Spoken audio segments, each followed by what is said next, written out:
تیسرے یہ کہ یہاں پر جو غریب اور امیر میں فرق بڑا ہے، اس قدر بڑا ہے کہ غریب جو ہے بالکل بیٹھ گیا، بالکل اس کے پاس کوئی ذریعہ نہیں بولنے کا، وہ صرف کسی طرح سے اپنی زندگی گزارتا ہے.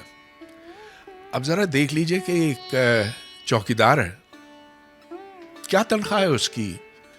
32,000 35,000 ماہانہ. اب ذرا یہ دیکھ لیجئے کہ ایک نان کتنے کا ہے، ایک ڈبل روٹی کتنے کی ہے، دال کتنے کی، اور ان کے خاندان بھی بڑے.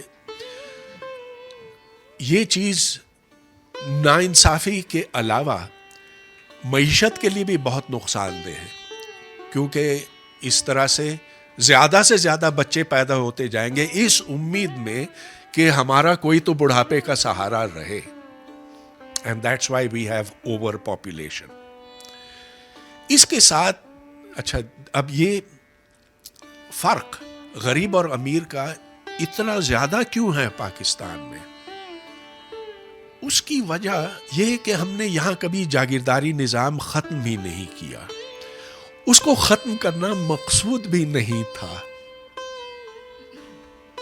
جناح صاحب نے کبھی یہ نہیں کہا، اور اگر کبھی کہا ہو تو پلیز مجھے دکھائیے گا.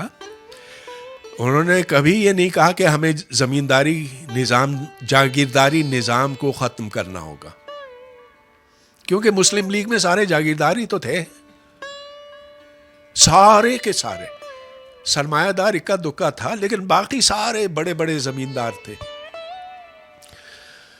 انڈیا نے اس کے برعکس بہت جلدی اس کو ختم کر دیا.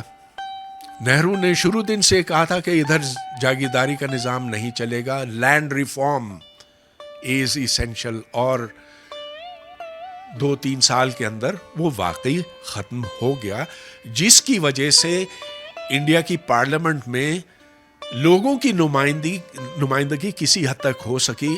یہاں پر آپ دیکھیں اسمبلیوں میں کون لوگ بیٹھے ہیں، وہی جو وڈیروں کے بیٹے ہیں، جو جاگیرداروں کے بیٹے ہیں، اور وہ نسل در نسل چلتا آ رہا ہے.